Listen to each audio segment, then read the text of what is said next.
here? Yes. I think we are. So with that, we have item number E on our agenda, which is approval of items F, G, and H. And that is agenda approval, minute, and approval of financials. Is there a motion? So moved. I'll second. Any discussion?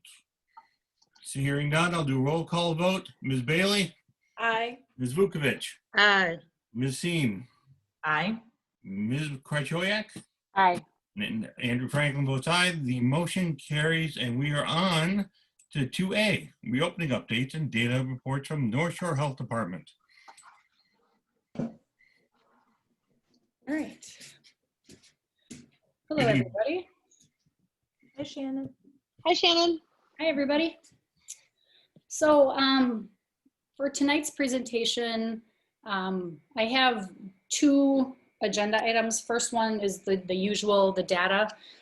With permission, I would like to go through that pretty quickly as there's not too much new to share.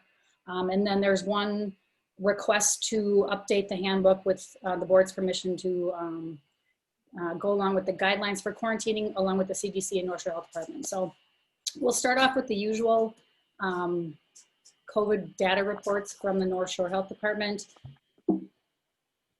Again, these are the four criteria we use and metrics for reopening the schools.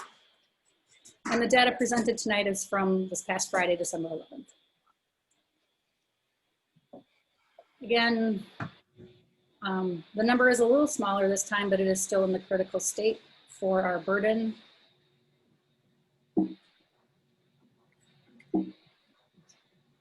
Here's the graph of that as well. So you'll notice there is the spike down, which is our number did go down a little bit with the burden. Here are, we had 43 cases this past week. The chart shows the data from November 27th through December 10th. You'll notice our trend line is still going down a little bit, but we're still higher than we'd like to be. Our positivity rate for the last 14 days is 31.9. Again, we're shooting for somewhere in the 5 to 10 range, and we're still up at 31.9. Again, as usual, here's the chart from the Milwaukee County COVID dashboard showing the ventilator usage, the floor bed usage, ICU beds, and the beds in use for COVID-19 patients. And in the last couple of times I've added the percentages in the next chart to just show you what percentages is, as this chart is somewhat difficult to read. Again, the colors that I show on these charts stay in the purple area, and we have some in red. We're really looking to get into the green and the yellow area so that we could talk about moving forward into a different learning model. And again, green and yellow, we're not close to that yet, but I'll keep that in here. We have one green, so that's a bonus. With the children under the age of 5, this time our burden rate based on the health criteria is low. Age groups 5 to 9 were high, and then the 10 to 14 is still in the critical age or stage. Here's the summary chart that I've been putting together since we started these presentations. You'll notice the top purple line, we were in the 1500s for a while, went down to 13, 11, and 11. So the burden rate is definitely going down. Our number of cases this week went down. So there's some highlight good news there. Here's our current data in the district. And again, I update this each board meeting right before the meeting in case things change. We currently have 2 active staff member cases of COVID, 0 student cases that are active. We have 4 staff members that are on quarantine. None of these 4, again, as we always talk about, are related to these 2. These 4 staff members that are on quarantine are all quarantined from contacts. Either a household member at home is tested positive, or they've come in close contact to a COVID case outside of the district. The student quarantines are related. 2 of them are siblings, 1 of them is not, and they are related to home contacts as well. It is nothing to do with the active staff case. So each of these situations is unrelated to the other. Any questions on that slide? I know that tends to be. Shannon, the 2 active staff cases, I know you can't say details. Do we know though, is that similarly like from community home contact, or do we know if that was that staff to staff at school, or anything you can tell us about that? Yep, they are not staff to staff related. Both of them are home contacts. So the 2 staff members were not close contacts of each other and did not infect each other. It was both home contacts. Okay. Here are the additional pieces that we've been gathering. The number of staff with healthcare recommendations to work from home. We have still 8. I think last week it was 7 or last time. We have 7 staff members that have childcare related reasons that they work from home certain days per week with their principal's permission. Currently, we have no one in the district that has childcare closures that are temporary closures causing them to work from home. Last week, I think we had 3 or 4 of those off the top of my head. Right now, everyone's children's daycares or schools are open. And then these are the same 2 staff members we talk about that are on a leave of absence and not currently working. Again, I'll keep going with the daycare updates. This is kind of a bonus day. Glendale Heights is 0 across the board for the school age data. And so is Milestones. So making my life easy for a day. What does this mean? Same slide as always, stay put in phase 2. Our data has not made any great changes to allow us to talk about making a recommendation to move to a new phase. All right, any questions on the metrics or data before I move to the next part? Okay. So for this part of the meeting, we're requesting that the board approve a change to the reopening handbook based on criteria from the North Shore Health Department and the CDC. So for those of us that watch the news all the time, you probably have heard that the CDC has recommended changing the quarantine guidelines. And so that's what we're going to be talking about tonight. What happened, this is just a little bit of the data. Wednesday, December 7th, the CDC held a live briefing, which I attended. They recommend changes to the quarantines for close contacts. And those changes went in effect on Monday, December 7th. On Friday, the North Shore Health Department held a Zoom meeting for those in the districts that do the things that I do for COVID. And I attended that meeting as well. And the North Shore Health Department came out with guidelines that they recommended and sent to schools Monday, December 7th as well. So the changes that we're going to be talking about tonight are only related to the close contact quarantines. And we've discussed close contact week after week and what close contact means. This is not, they're not changing the guidelines for positive COVID cases, only for the close contacts.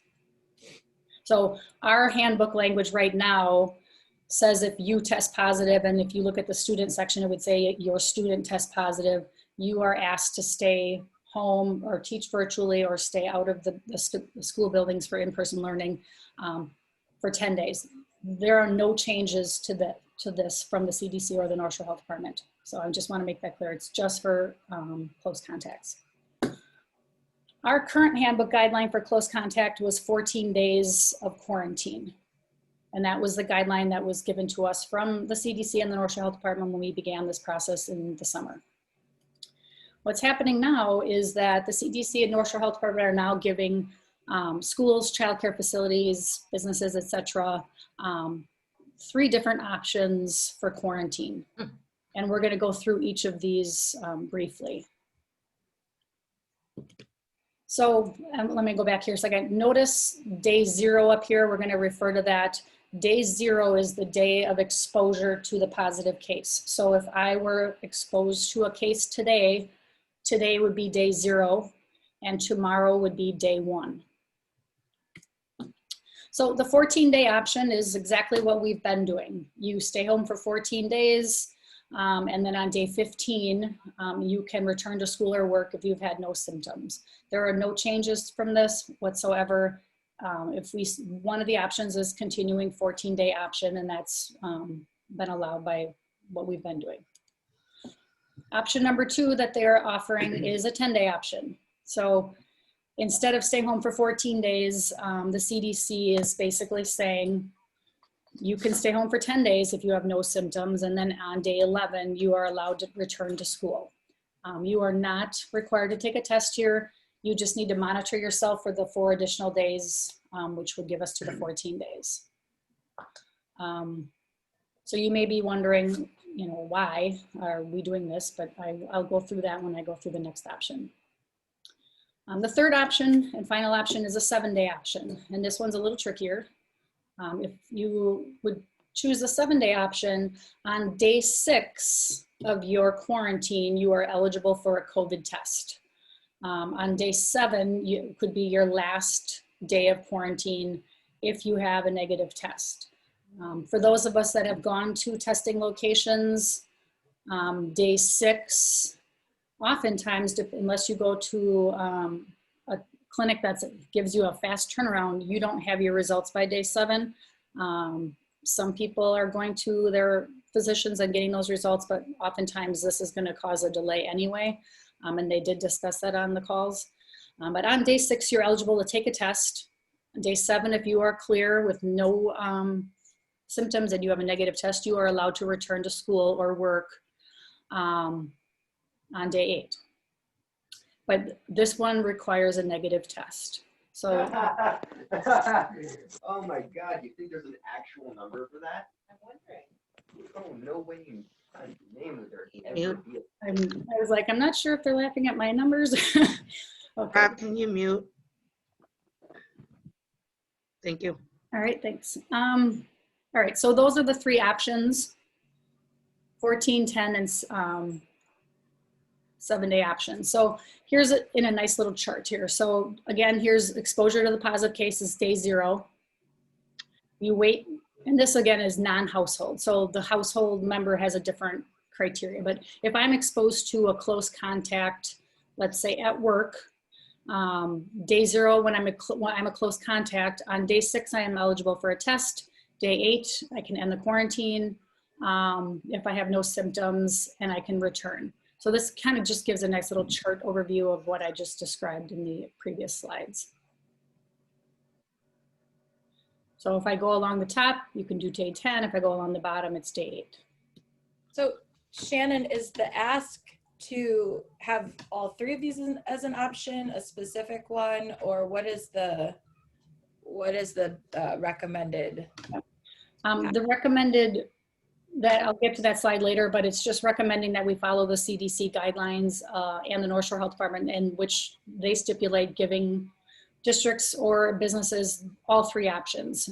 Some people may feel more comfortable with the 14-day options. Some people may be more eager to have the 7-day option, and others may choose the 10-day. So their recommendation is that we allow employees and students, if we had students in person or more of them in person, to choose the option that they prefer.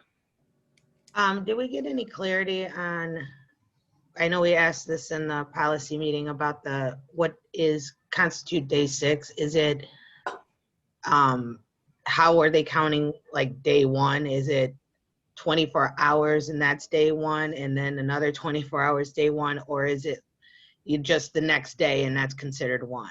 Correct. It's just the next day and that's considered 1. So if I'm exposed today, tomorrow would be day 1 for me, or is today day 1? Nope. If today, and I'll go back to that again, day 0 is the day. Okay, day exposed. Okay. So I know we're not used to counting by 0 to start with. You usually count with 1. But day 0 is the day of exposure. So if you're exposed today, today is day 0, and then tomorrow would be day 1. Thank you. Yeah. So one of the things we talked about in the policy committee was, what is the difference? Why, really day 10 and day 14, you do the same things, but you can just come back to work earlier or come back to school on day 10 earlier. And the reason that the CDC changed their guidelines, and you can find these qualifiers on the CDC website, is they did extensive studies on the data on the incubation periods, and they feel the risk after day 10 is very low and continues to be low. So they want to encourage the quarantine to end earlier for those that feel comfortable. And they also are trying to reduce the burden of the quarantining on people's mental health and people's financial health for people that are not able to work from home. Our district is fortunate if you are a close contact and you're at home and you're able to work from home. We've been continuing that, process throughout this time. So teachers are not, or paraprofessionals are not required to lose money out of their pockets. That doesn't work in every job. And they specifically talked about increasing community compliance. I think people are becoming frustrated with the pandemic and frustrated with the quarantine guidelines. And after doing their studies on the incubation periods of the virus, they feel confident in making these recommendations to allow people options. So I'm going to move ahead here. Our handbook right now, this is going back to a non-household. So the non-household is kind of what I've already explained. In our handbook right now, if someone in your household tests positive, you are being asked to stay home for 24 days. And the reason for the 24 days is that you stay home during the time that the person that tests positive is quarantining, which is 10 days. If I'm positive, I quarantine for 10 days or isolate. And then the additional 14 days to make sure that I wouldn't become infected as the household member. So the guidelines that they're giving for if the close contact person is a household member, they are saying, first of all, if possible, completely separate from that household member.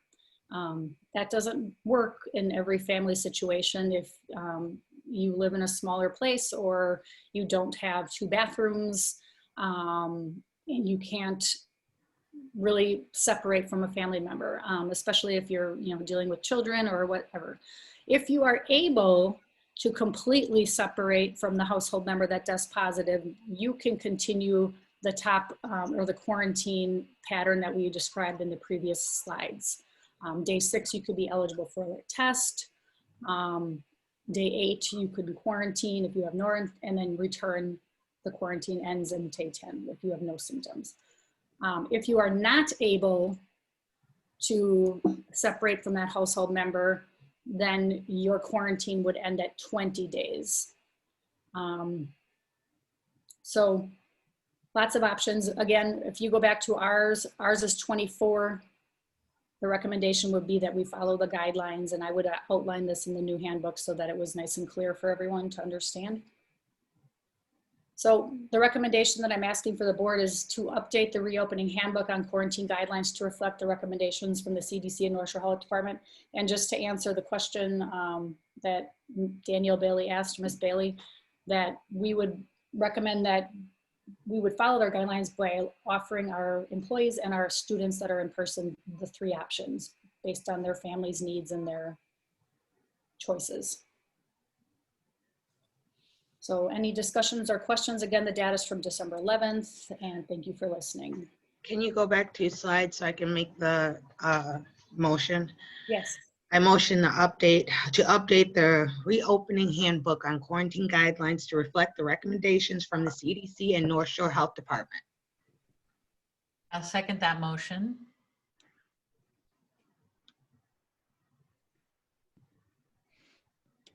Is Andy there?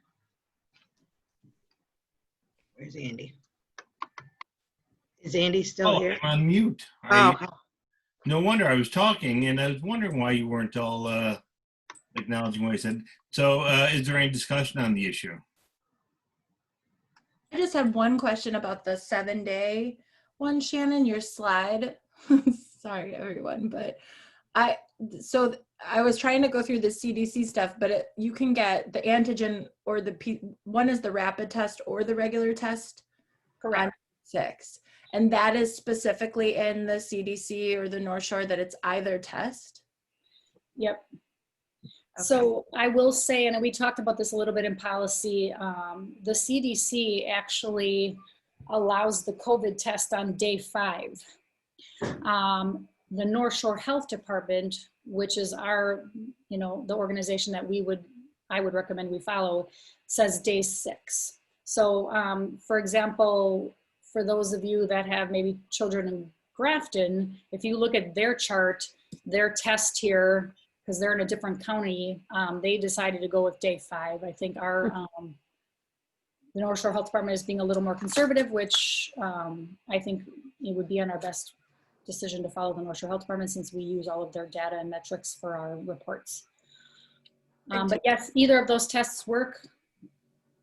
I guess I'll have to do more research. It's confusing to me because I thought thought we were hearing sort of all around Thanksgiving, people were talking about how if you got tested on day 6, but started showing symptoms on day 8, you could still be infecting people even if you got that negative test. So I guess I'll have to, I trust the North Shore Health Department. I'll have to sort of look into the rationale. I've been reading up on a little bit. So, okay. But thank you for clarifying. That's all I wanted to know.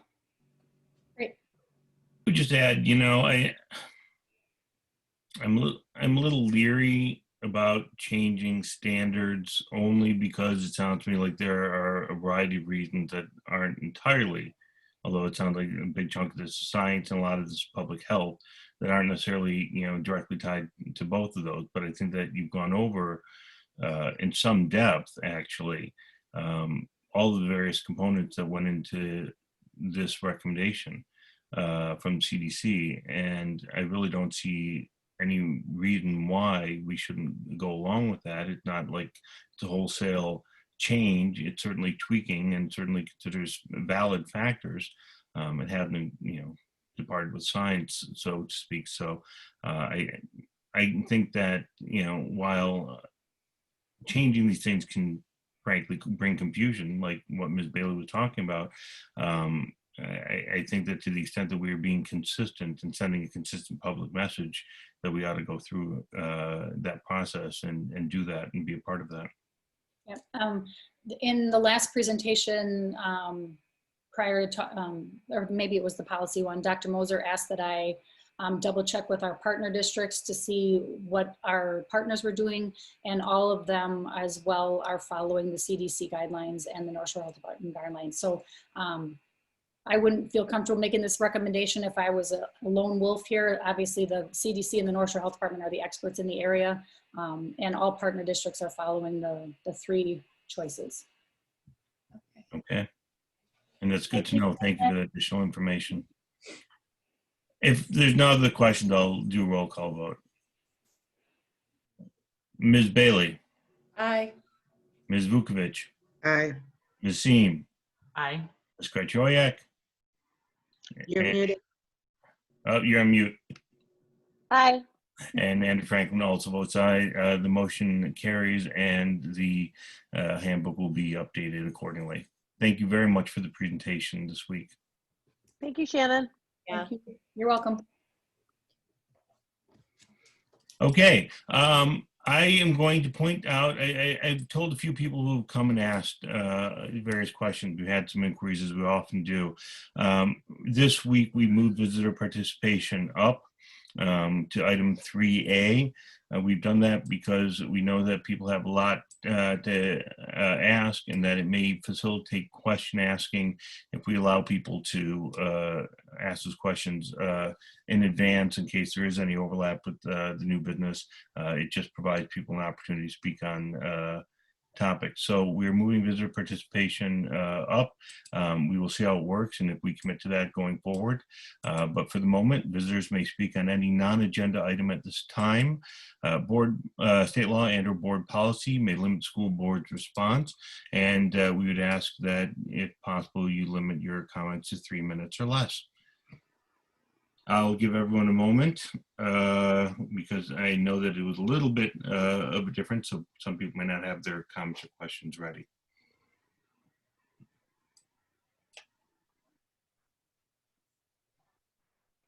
I'll take this time to invite everybody to the January Buildings and Ground Committee meeting, the 4th Thursday of the month. Check it out. Okay, I think I saw our first hand here, and let's go with Carla Pennington Cross.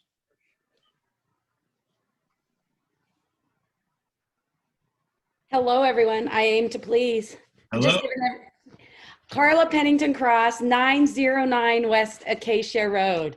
I remembered Glendale, Wisconsin, 53217.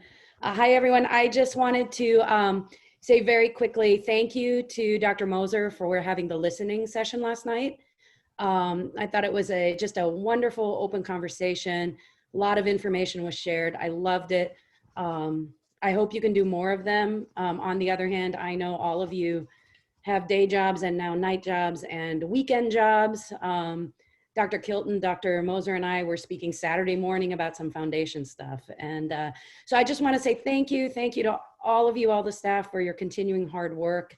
I think a lot of great things are happening, and I just continue to appreciate this positive attitude I'm seeing and your continuing commitment to our school. So thanks. That's all. Thanks, Carla.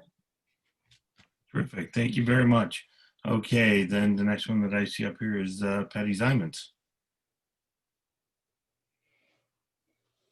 Hi, everyone. Oh, sorry, I'm kind of in the dark here, but hi. Hi. Carla got to it before I did, but I'm still going to say it. I just want to say thank you. Sorry, 5819 North Argyle Avenue in Glendale. I have a 7th grade son at Glen Hills, and I also teach at Nicolay. So I just want to say a huge, huge thank you to the board, faculty, staff, everyone involved in all the decision making that has been taking place always, but especially this year. I truly want to say thank you for the time and the care that you take in making these difficult decisions. And I want to tell you how appreciated you are. And I hope that you feel that. I think sometimes what you are doing, especially this year, can seem very thankless and frustrating for sure. So you are appreciated. Please know that. Thank you. Thank you, Patty. And thank you very much. Okay. And Andy, I got one comment since we're in this open. Just for the people who were on, Andy and I were on the listening session yesterday. I felt fully welcomed, completely enjoyed the listening session. It was one of those things where I could turn off the camera and mute and just listen. So it was, I felt like everybody was honest and open, and I just really enjoyed that. So I will be on others because that was the first time I knew about them, actually, because I'm just a moron sometimes. But it was really great, and I felt the love from the people that were on the call. And I think Dr. Moser has done a great job trying to be transparent with our community. Okay, now I'm done. thank you. And I agree with that as well. Just to clarify, because language in our agenda still says visitors may speak on any non-agenda item, because we moved it. The intention was if you wanted to speak on an agenda item as well, that you could do so. So if you do have a comment on an agenda item or non-agenda item, now would be the time to do so. I will draw out any comments that I make just to give everyone else a chance to formulate your opinion. But if no one has any other comments, I will slowly draw things to a close. Going once, going twice. And begrudgingly and unexpectedly, I am going to close visitor participation and move on to item 4A, approval of approval of the selection of a superintendent search firm.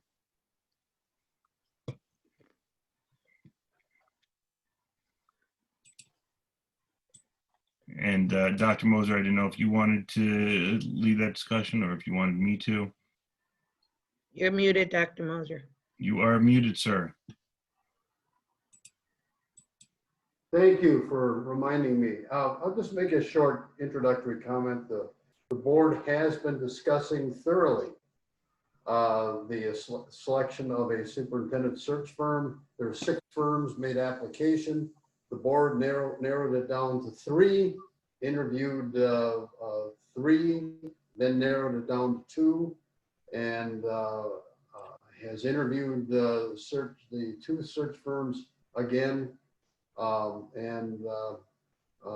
commend the board for your thoroughness on making a selection tonight of a firm that the board feels comfortable working with in the best interest of the Glendale-River Hills School District. So I either after your comments, President Franklin, I think the board is prepared for a motion.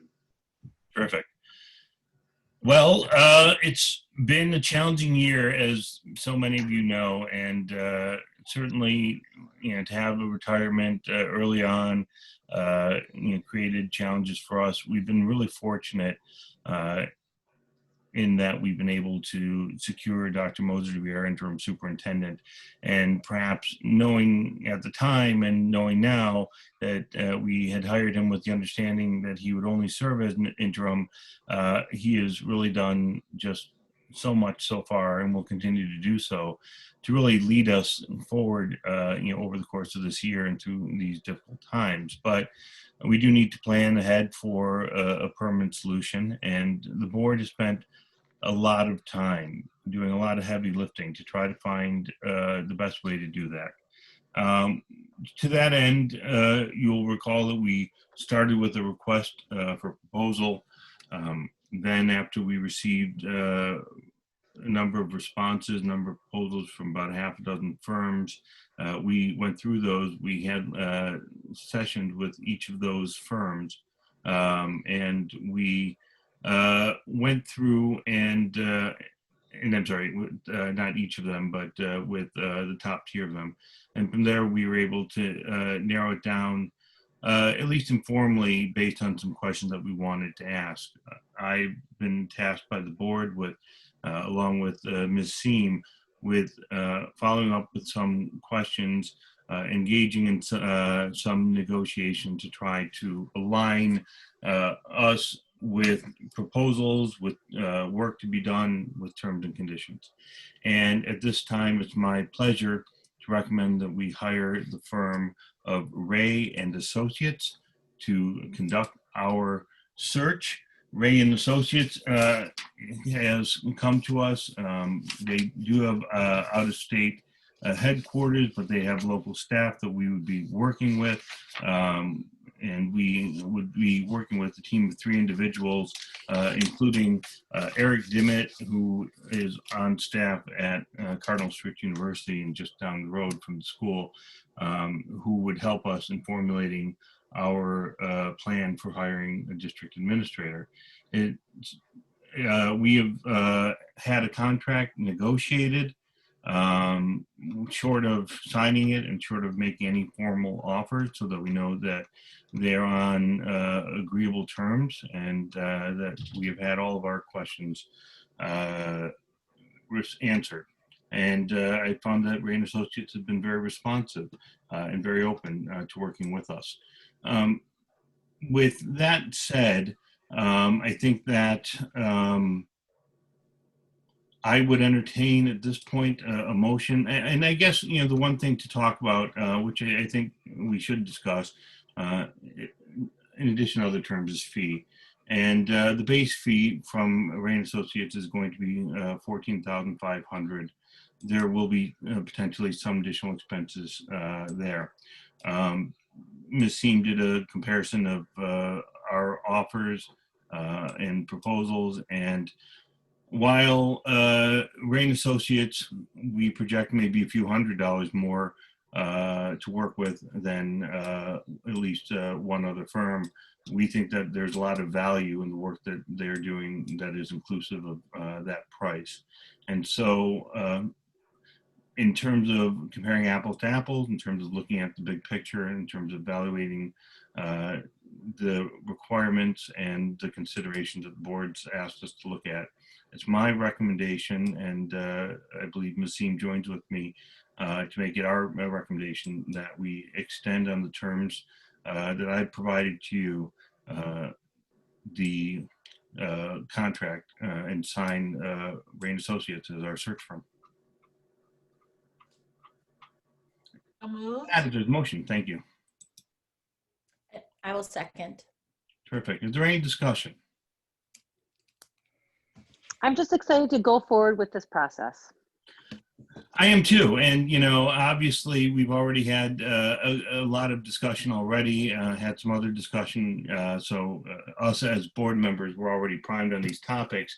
And so Ms. Vukovic has now been primed to smile and show enthusiasm, which I appreciate greatly. But yeah, they really are responsive. They're engaging. They answered all of our questions, and you know, they've also been around the block a few times. So they've dealt with people like me and Ms. Seam who have, I think, challenged them in terms of making sure that we have as favorable a contract as possible.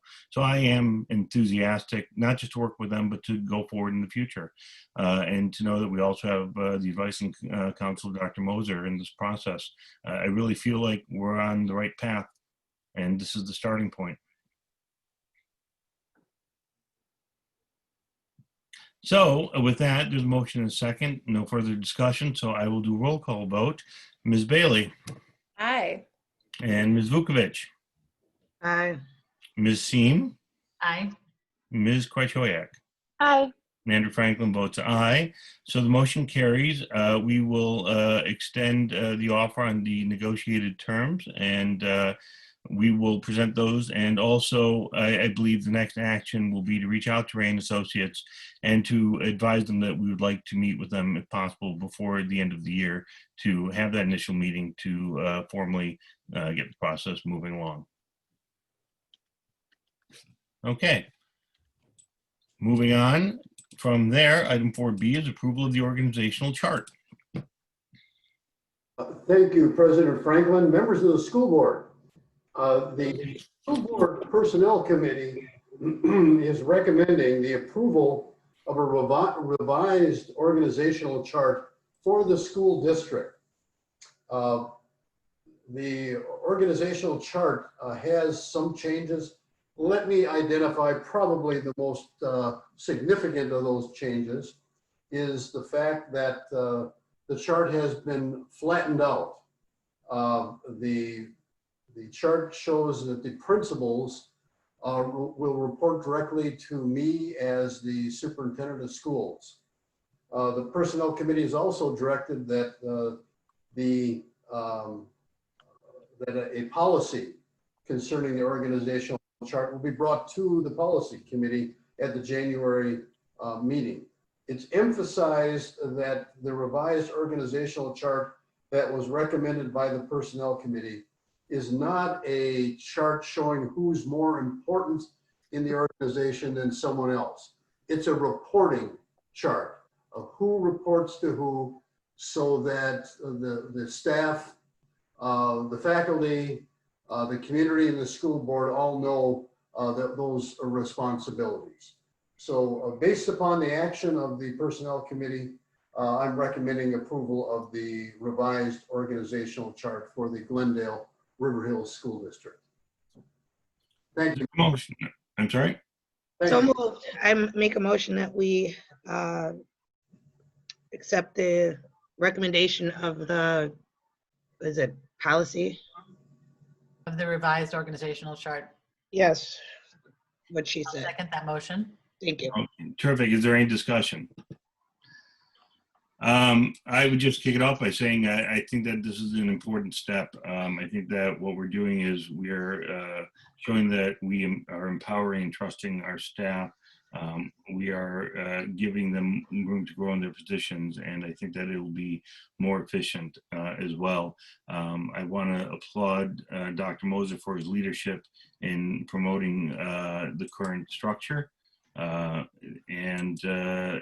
You know, I think that it will be a good policy, and I'm sure that people will enjoy the new reporting structure as much as anything, and learn how to navigate it, which I don't think is going to be a big difficulty at all.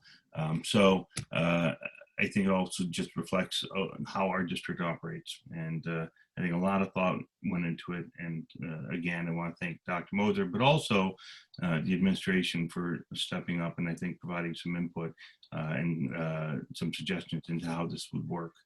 So thank you to everyone. And with that said, I'll take a roll call vote. Ms. Bailey, Aye. Ms. Vukovic, Aye. Ms. Seen, Aye. Ms. Krychowiak, Aye. Andrew Franklin votes aye. The motion carries. Thank you. Item 4C, approval of administrator salary increase 20 to 21. Thank you, President Franklin. Members of the school board. The school board has been working diligently on bringing compensation issues in the school district up to date. Previously, the school board acted on 2020, 2021 compensation for teachers and for staff. Thank you so much. That action has taken place. In fact, those modifications were made on December 15th. Those changes were implemented, and coordinators are part of that action as well. This action now brings the administrators in line also in the board's attempt to bring the compensation and pay issues current. Mr. President, members of the school board, I'm recommending that the board take action tonight on the 2021 salaries and pay raises for administrators in the Glendale-River Hills School District. Thank you, Mr. President. And then that is the salaries, pay raises, and compensation for the administrators. So we need a motion with respect to the recommendation. I move that we accept the recommendation for compensation of our administrative staff as comprehensively discussed in executive session with Dr. Moser. So, second it. Okay, is there any discussion? I would just add that, we've got a very good administrative staff. We've got a very good district, and I appreciate the work that everyone is doing in the district. And with that, I will call for a roll vote. Ms. Bailey, Aye. Ms. Vukovic, Aye. Ms. Seen, Aye. Ms. Krychowiak, Aye.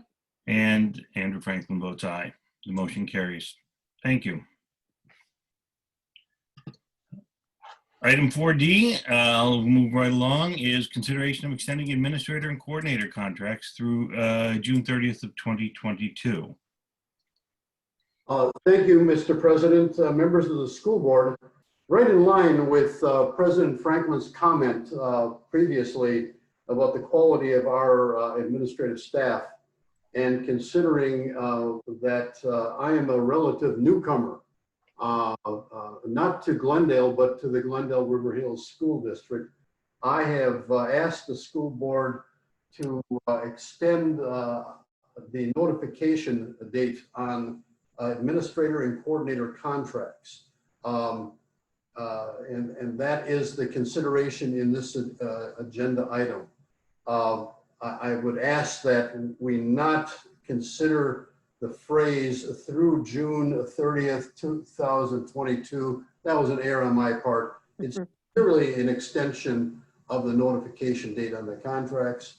And that notification, if the board acts on this recommendation, they will go out immediately to the involved individuals, changing that notification from December 31st to December 31st, 2020 to January 31st, 2021. So with that being said, Mr. President, I'm recommending a positive action on this recommendation. Thank you. Is there a motion with respect to the recommendation? Yes, I So move moved. to approve. Oh, sorry. Oh, that's Go okay. I'll second that. Is there any discussion? I just want to point out, maybe it's a little misleading of an item number, but not inaccurate, because this does affect contract extension through June 30th, 2022. And as explained, I think it's a very reasonable request to be made so that we can have a look at these contracts. So I would support that. I don't know if anyone else has any other comments, but if not, I'll go to roll vote. Okay, then with nothing further, let's go with Ms. Krychowiak, Aye. Ms. Seem, Aye. Ms. Vukovic, Aye.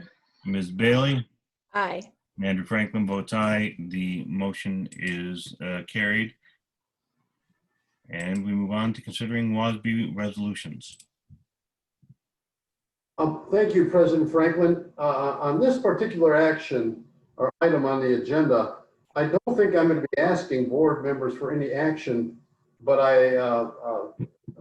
as I understand it, Board Member Vukovic is our representative before the WASB. In your packet, in the board packet, are a series of resolutions that will be considered by Board Member Vukovic and other board members from around the state of Wisconsin on various topics. Whether we're talking about technology, special education, other issues that are relevant in this era of the pandemic. This is a shorter list than we normally get, which I'm sure Ms. Vukovic is quite upset with, that it's a short list. She would like to have a portfolio that's quite thick, but in looking at the resolutions they're considering, if there are any questions, otherwise, Ms. Vukovic will be representing you coming up in the latter part of January at the WASB General Assembly. She is the General Assembly representative and will reflect the needs of the Glendale-River Hills School District at that time. So President Franklin, if you want to call for any questions or comments on any of these resolutions, I don't think we need any action other than if there's any clarification that needs to come forth, there could be questions at this time. Sure. And I will open up the floor to discussion. Has everyone had a chance to read, Ms. Seem? I just had a question about Resolution 2105, the flexibility proposed for special education services. I guess it's twofold. Why is this necessary if, essentially education is already getting, assessment, testing, waivers of other kinds of areas that typically take place. And in that regard, why wouldn't other areas of education also get the same flexibility to address emergencies? It doesn't, I guess I don't understand why this is being singled out given the waivers that are available and or given that regular education is not being given the same flexibility to address emergencies. Does anybody know? So I want Shannon to, oh, I'm sorry, go ahead, Tamika. Ms. Seems, I've been doing this is my third year or fourth year going, third year. In addition to buildings and grounds? No way. Yeah, I know, right? But, and I love buildings and grounds, but I always look at these resolutions and go, this particular resolution, I will not be voting for, and I'll tell you why I won't be voting for it, because number one, we already have some guidelines that have been loosened up by federal law, or just federal guidelines. The special need kids, and I had an extensive talk with a constituent today, and the special needs kids are already at a disadvantage because of the pandemic. All of our kids are, but they are especially at a disadvantage. And I think personally, we're trying to take advantage of the pandemic to loosen up some of the things that they want to do when we need to be fighting harder for them, not loosening them up. I know we're not voting, but I just wanted to give you my opinion of where I was going with this. And we may not need a discussion, because if we agree, I truly find that this is offensive to anybody who is a special need teacher, who is a person or a parent who has, you know, a special need child. And that's it. You know, I'm going to join in that. I think you said it very well, Ms. Vukovic, and I think you raised the right question, Ms. Seam. I want to just focus my comments on this district and the hard work that people are trying to do in this district. You know, I have a very high opinion of our district, but you know, the truth of the matter is that this pandemic has created real challenges.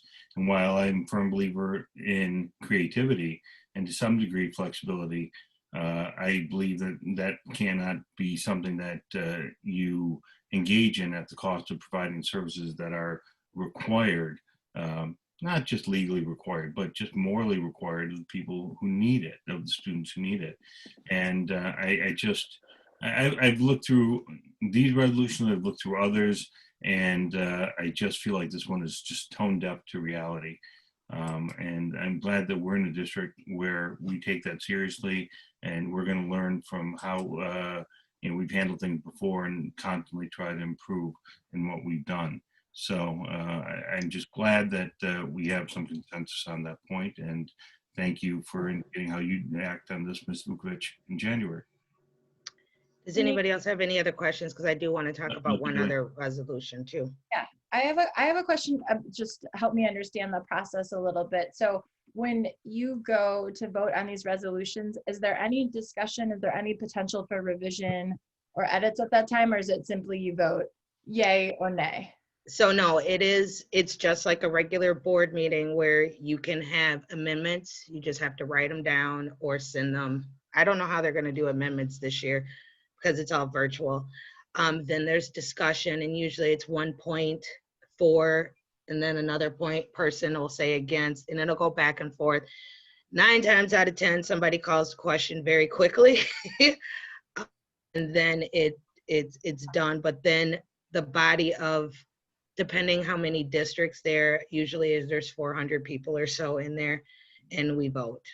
So that is the process. But there is, if you have any suggestions on language that you feel you would like to amend, please let me know, and let me make sure I understand what you're saying, because I'm going to have to argue it. Okay. Yeah, I would follow up. I guess generally I would say when I'm looking at 2 of the resolutions, 2104 instruction on Indigenous tribes, and the last one about mascots and logos, which I think you said was up for a vote last year, am I right? And was shot down pretty quickly. Anyway, I would, even if No. okay, well, I would just say, even if it's futile, I think both of those resolutions could be a lot stronger in, you know, calling out racism in the mascots and the logos. But the one on Indigenous instruction is very passive and is asking for help. I think it could be stronger in terms of asking schools themselves to track data, et cetera. And I can follow up with you on that, but. You can follow up, and I'm going to tell you how this is probably going to go with the mascot one. Any kind of discussion when it comes to changing mascots or doing anything, all of a sudden they want local control. Anything else, it should be WASB. So it overly it didn't pass last year just because I think I said some choice words and it made national news. So I apologize to my district, but I didn't cuss, but I'm just saying I was very open about what that was. It is what it is. Because it's 500 people voting, we just have to make passionate arguments, and hopefully it happens. The one other resolution that I want to bring up is the language on the WASB support comprehensive school safety legislation. I voted against from the start. Our board, back when this came up, I don't know if it was last year or the year before, our board was hugely against SROs. And they're basically rewording it, but they're still the same, and it has a lot of racist base behind it. So unless I'm told otherwise, I will be I'll be asking it to repeal it and not create it. We just want to inject, say I support you on that 100%. We talked about that before, and that resolution 2109, I think it is overreaching.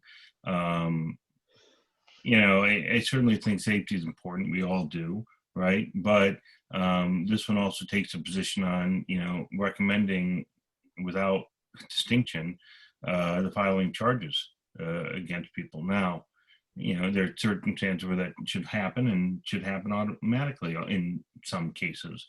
But this is just overly broad language, in my opinion. And I just want to reiterate my support for rejecting this.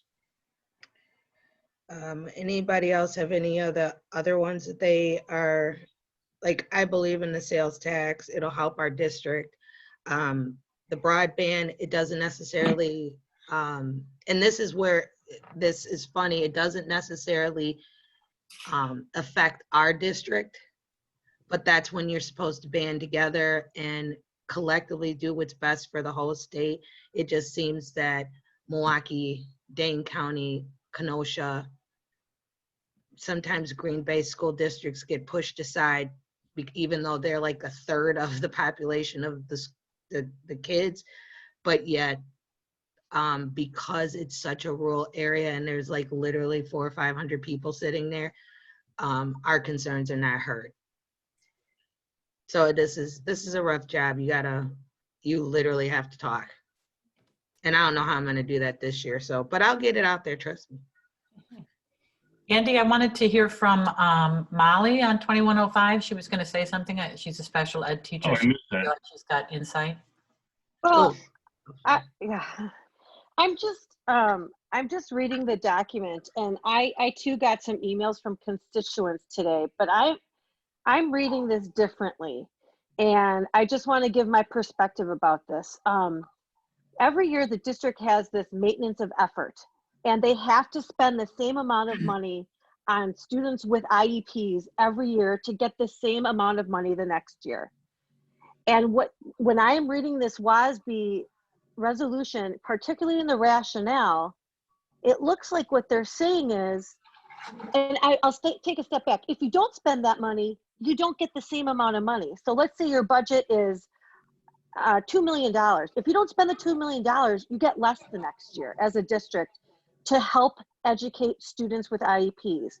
So in me reading this resolution, and in particular the rationale, it looks like what WASB is saying is, we don't want to punish a district if all of a sudden a March happens again, because transportation for students with IEPs, certain services for students with IEPs that happen when kids are in the building cease to exist because those services are in the building. And so what WASB is saying is, we recognize that a March might happen again, and you might not be able to pay the transportation for students with IEPs, which is part of your maintenance of effort. We don't want to punish you for that. That's how I read this rationale. I don't read this rationale as WASB saying we want to provide less special education services for students. In fact, I read the opposite. They are saying that districts can be flexible. Now, I don't think our district would read that WASB resolution and saying we can be flexible. We're not going to educate our students with IEPs to the best of our ability. I think that they're just trying to protect us financially if this happens again. I think that's what it needs to say then, because I read it differently than you do, and that's fine because you may understand the lingo because you're a special education professional. So I would probably ask to clarify, is this financial. If it is financial, I see your point. But for some reason, I did not, even though I read it, I did not read that as a financial hit, even though I see where you could hit that. So here's the two things I would ask. Read it over again when you're not just, when you're clear, and think about if you would reword it differently. I will try to reword it, and let's kind of talk to each other and get maybe an amendment. So it's clear what it is. Because right now you have one opinion of it, I have another, and I could be completely wrong and you could be completely right. And I'm voting a no against something that is not clear. Right. I recognize the ambiguity, Ms. Krasioyak. You're right that there is this comment that kind of focuses on that financial hit. It seems like it doesn't necessarily align with the first paragraph. Would it be appropriate, and I don't mean to call you out on the spot, Dr. Kilton, but I don't know if you've had a chance to review this, but would you be, I think that what Ms. Vukovic is asking for, for some clarity, it makes some sense, but I was hoping also to get your thoughts in terms of what you see about our district's ability to meet needs, and whether or not, as things are right now, is there any risk of a loss in funds? Thanks, Mr. Franklin. I read this over, and what I see is what Molly is also saying, is that they don't want to punish districts, because what happened in March is that school districts across the state or across the country were not able to provide the services that you normally would if students were in person. So what happened is that many of our kids, lost ground in their educational, learning, because they weren't able to access in-person learning. And then what happened is they came back to school this year and they needed additional services. So school districts in many cases had to spend more money to help catch those students up and get them back to their present level that they were at before we closed in March. And districts are paying less for transportation in March, so the money doesn't balance out the way it would be. Our district, to speak just to us, the reason I pushed so hard in June and July and August when we were trying to reopen to get to phase 2 is that our students in special education really needed access to in-person learning. And that's why I've thanked the board over the months to just allowing our students to get in the building and get in-person services, because it is next to impossible to provide the services they need when it's virtual, when those services and therapies and things they need to have in person. But what's happening is some districts are expected to spend more to service those students. And so it's a burden to the district per se, if that's what they're gonna call it. They call it in this language double whammy. It's a double whammy for the districts because we're increasing our costs of what the kids need, but yet we're spending less. So we're gonna have a hard time meeting that maintenance of effort because we're not transporting like we normally would in a regular school year. So they're saying, don't punish school districts when we're really trying to do the best we can for kids. And we're just doing it creatively and differently, providing additional services or different transportation and staggered busing, etc. I would suggest, because I see your points. Is there any way that you could write that in a more clear way that maybe I can get this amended to make it clearer? Yes. Thank you. Yeah, because I see the problem. There's two. The first paragraph is extremely vague and is simply asking for flexibility in providing services. And the second paragraph says, in addition, we support efforts to relax financial requirements such as maintenance of effort. So the whole rationale they give, for the most part, is related to the second paragraph. I don't see a lot of rationale for the first paragraph that helps me understand what they're asking for, which likely would be to be more creative in offering services, adding additional services. But in this case, you could read it to also be trying to, I think with the way Tamika first read it, to sort of maybe shortcut or maybe take advantage of the situation. So I think that's the issue. I think, yeah, the other piece of this is, even though we are offering in-person services now to any student in special education that is able to come in for services, we still cannot implement an IEP as written. So for a variety of reasons, which is why our district, and I think same with Nicolay, developed virtual learning plans. So instead of an IEP, which is an individualized education plan, we developed a VLP, a virtual learning plan, and ours is a virtual learning plus plan. And those plans are only in effect while we are in a virtual or a hybrid or a virtual learning plus plan. And they supersede the IEP right now because some of the services that are written in the child's IEP are simply not able to, or they're not appropriate right now, because some of them will say, well, you know, transitioning between classes. Well, they're not transitioning, they're staying in one spot. Or support in regular education. Well, they're not really in-person regular education right now, so we can't provide those services. So Dr. Rodriguez and our special ed staff in the district have done an outstanding job writing these virtual learning plans to address the academic needs and the additional services that we might encounter. But again, I agree that the language is a little bit unclear is what they're trying to say here. Because it sounds like they want us to have flexibility to provide services in a flexible manner, but not like punish us for spending different amounts of money and maybe not meeting our maintenance of effort. So, and like I said, I took it a different way. If, you know, you want to work on the language to at least have the rationale be either coincide with what the first part of that is compared to the second, because all I see is, like Danielle said, Ms. Bailey, is that it's talking about finance, but I still see that first part, which gets me first. Yep. Okay. I appreciate Dr. Hilton, your involvement in clarifying this and presenting your comments, as well as you, Ms. Krychowiak, because I think it really is important that you don't just leave everything to the lawyers.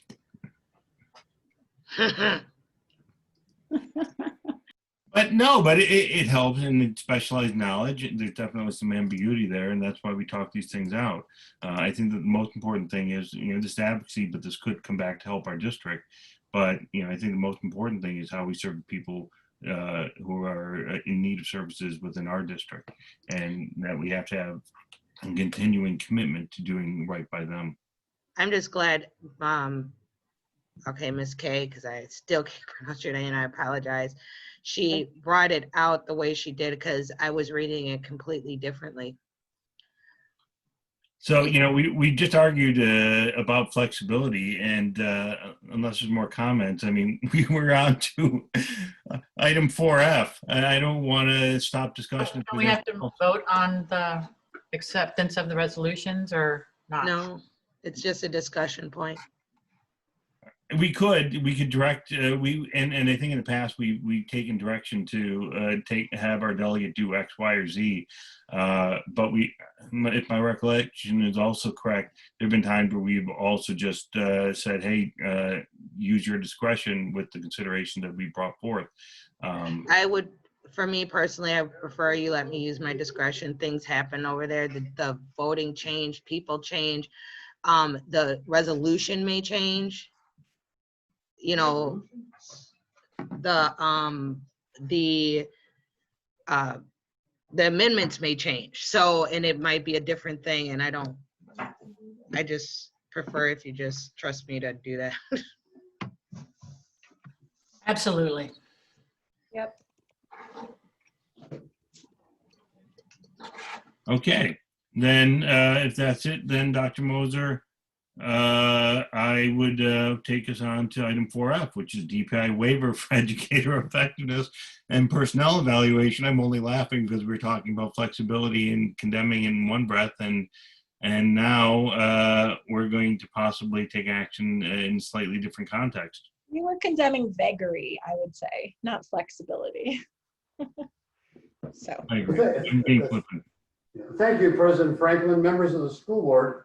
The school board curriculum committee is recommending to the full board this evening that waivers that the Glendale-River Hills School District request a waiver for the educator effectiveness and personnel evaluation requirements of the DPI.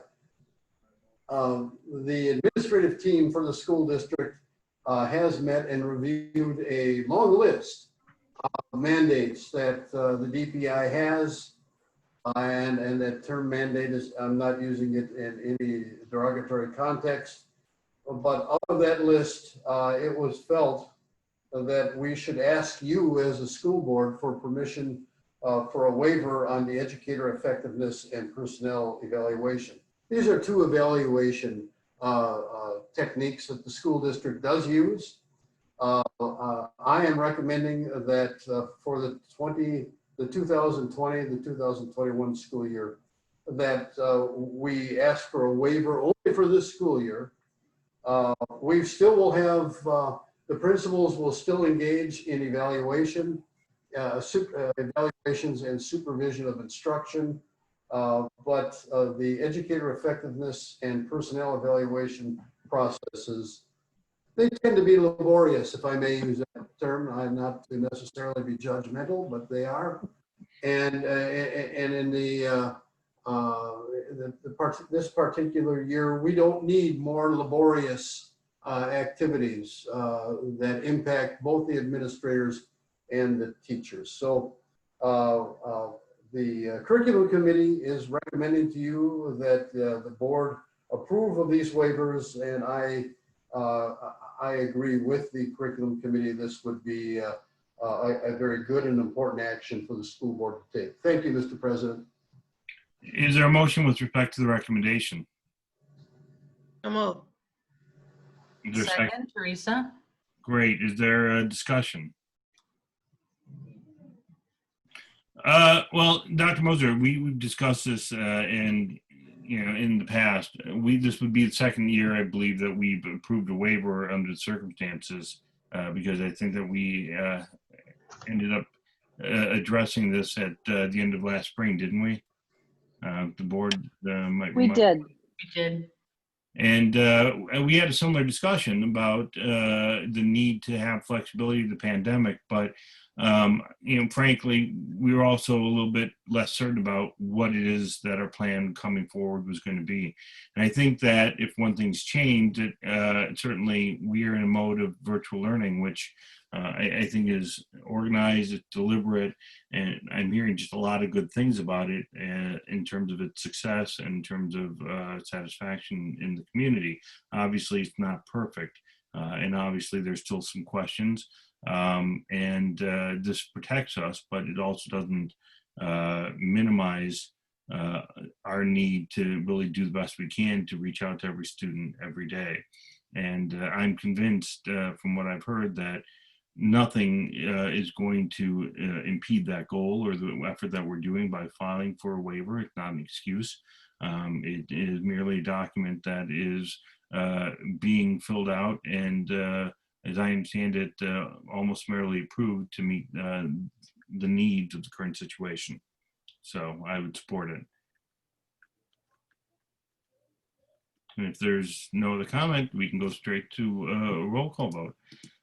So I will start with Ms. Vukovic. Aye. Teresa Seen, Aye. Ms. Krychowiak, Aye. Ms. Bailey, Aye. Amanda Franklin votes aye. The motion carries. Thank you, Mr. President and school board. And item is this 4G. President Franklin and members of the school board, it's always a pleasure to come before the board with the generosity of a community member in making a donation to the school district. And in this case, it is a donation of a violin to enhance our fine arts program. As the board has seen in their board packet, the specifics of this donation, it is of a significant value, and the district appreciates the donation, and we want to say thank you to the family. We will properly, upon board approval of this donation, we will thank the family for this very thoughtful addition to the services that the school district can provide. Okay, thank you. Is there a motion? So moved. Teresa? Is there a second? Second, Danielle. Any discussion? I'll just take this as an opportunity to commend our terrific arts program, which is doing a lot of work virtually and to make sure that people stay connected to art and to music. So I am very grateful, and I know that's going to be used and appreciated by students, and hopefully many students come. I'll do roll call vote. Ms. Bailey? Aye. Ms. Vukovic? Ms. Seam? Aye. Ms. Krychowiak? Aye. And Andrew Franklin votes aye. Motion carries. Thank you to the Leosa family. And thank you, board, for your thoughtfulness in accepting this donation. We're just takers.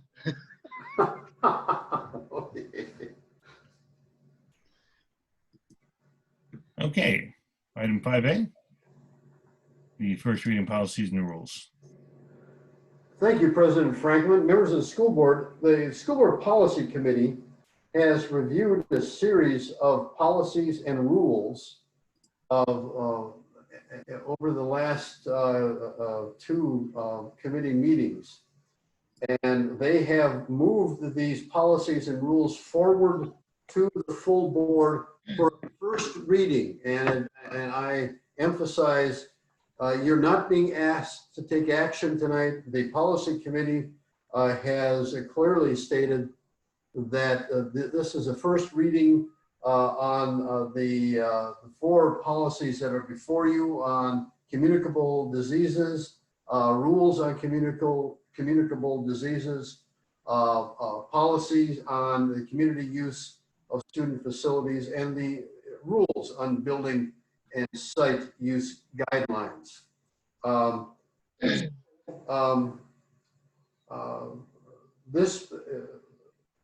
If there are questions, I don't know that, and President Franklin, you can give me directions if you'd like us to go through each of these policies or rules item by item, or have the board ask any questions they have.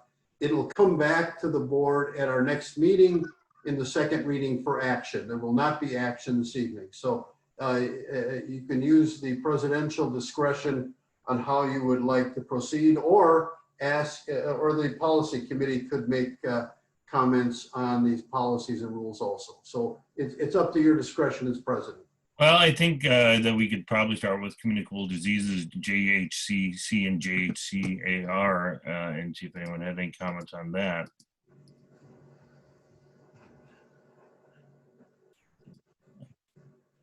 I'll just indicate that as policy chair, we asked the administration to review our policies on handling communicable diseases. Moving forward, I thought they did a good job of putting in place language that allows the administration to proceed with essentially how we've proceeded in dealing with COVID-19, putting together the handbook, addressing updates, addressing the data, keeping in touch with the experts, et cetera. So that was the impetus for those changes there. Okay. You know, I looked at changes to JHCC, and I do want to say that I appreciate that the line about including HIV infection is being stricken. I think that in the context that it makes sense to not single out HIV. And no one else has any other comment. Then moving on to the next policy is the building and site use and guidelines policies, facilities use and communities use, KG and KGAR. So I just had a question because I didn't see any redlining on the community use of school facilities KG, nor an amended a date that would reflect this was amended. So was this in here for reference or was this actually amended? It's a good question. I'm gonna, if I may, President Franklin, Dr. Clinton, can you help me out on this? I can comment, Dr. Moser. I recall Dr. Beckman, I think it's just Mr. Beckman. Mr. Beckman indicating that per our request to have this reviewed, if you'll note, the last time it was amended was 04. And as we've indicated in the past on the board, keeping the policies focused enough but vague enough that we can adequately operate the school district and the administration can be adequately instructed per the administrative rules we create to govern accordingly.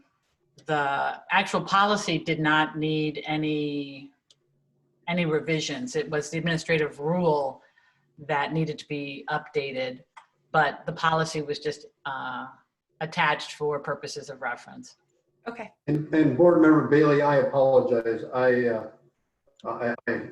don't usually confuse Dr. Kilton and Mr. Beckman. That was me. Just, Nor do I.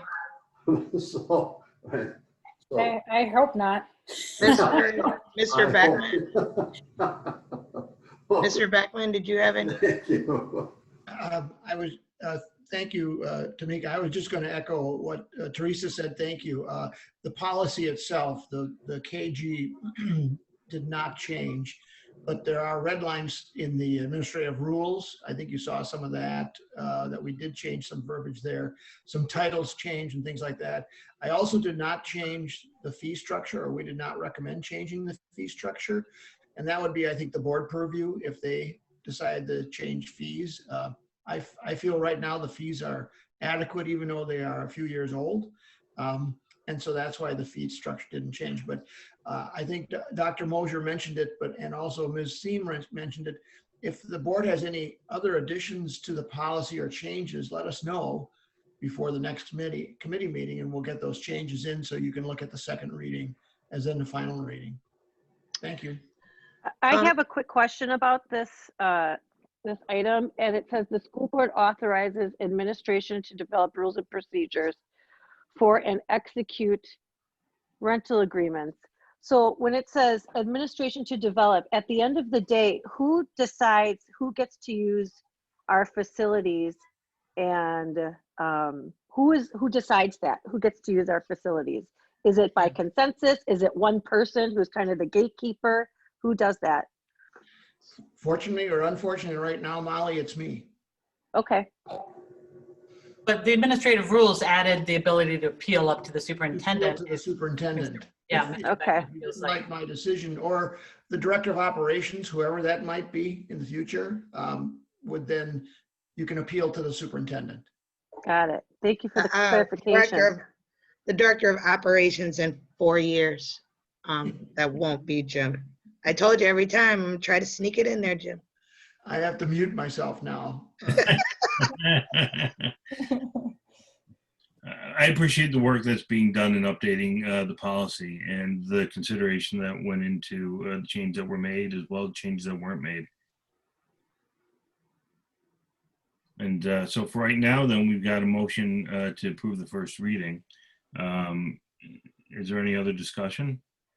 I don't think, do we have a motion for the first reading? No. I didn't No. think so. So move that we accept the first reading. We don't need a motion. These are just discussion items, right? I thought you were That is correct. Does not need to be a motion on a first reading, no. It's only when we actually implement the. That is correct. All right. And that is accurate. We have to present it for discussion. I do agree with that. Okay, then, if there's no further discussion, then I believe that the item is closed. And then we move on to 5B. Well, thank you, President Franklin and members of the school board. This is an item just to remind board members. Earlier in the meeting, the board was discussing the school board, the WASB resolutions. and that board member Vukovic is representing us. This item is reminding you of the date, January 20th to the 22nd. This convention is different than any other convention that we've had. This has always been a major attraction for school boards, well attended in downtown Milwaukee. It's going to be virtual this year. And some of you have already signed up for the convention. If any of you have not signed up, let my office know and we will register you for the convention. I think you'll find it interesting. I think I will find it interesting in how they're going to do this virtually and see what kind of attendance we're going to have. It in the past has been a very attractive event for especially outstate school board members. I don't know what's going to happen with the fact that it has to be held virtually. So please take a look at this, your calendars. I think you'll find it beneficial in your professional development as school board members, January 20th to the 22nd. Let my office know and we'll register you for this event. So if there are any questions of President Franklin, I'd be happy to answer them. Dr. Moser, I would just add this year, because it's virtual, a bonus is that all of the presentations, if you register, you'll be able to access for at least a couple months, I think it is, for a while. So it's not, so it's those days, but you'll have access to recordings of, I think, at all of the presentations for some time. Good point. And that is an asset. You're correct. It's a great point, and it'll allow us to schedule around that. Mm-hmm. Very good point. Okay, thank you. Then I guess that the last item is number 6A, which is to adjourn. I would like to say something. This is our last regularly scheduled meeting of the year. The next time that you see us, hopefully, it'll be 2021, which means 2020 will be over. And I felt like that had to be acknowledged before we ended this meeting, that we're at the end of this very hard and trying year. So remember, the new year is going to have renewed hope, renewed promise, renewed optimism. So just remember to keep that positive attitude, okay? We're almost through the difficulties and the strain that we've had. But also remember to celebrate safely and responsibly and stay healthy. So with that, I wish everyone happy holidays, a happy new year, and I would like to ask if there's a motion to adjourn. So moved. Second. All in favor? Aye. Motion carries. See everyone next year. Thank Happy you, New Year, everyone. Happy holidays, everybody. everyone. Yeah, Happy New Year. Yep. Thank you. Go wrong in 2021. Good luck tomorrow, Dr. Moser. Thank you Oh, very good much. luck to Dr. Moser. I appreciate it. Thank you. Okay. I'll thank everybody at 4 o'clock in the morning. All right. Bye-bye. Goodbye.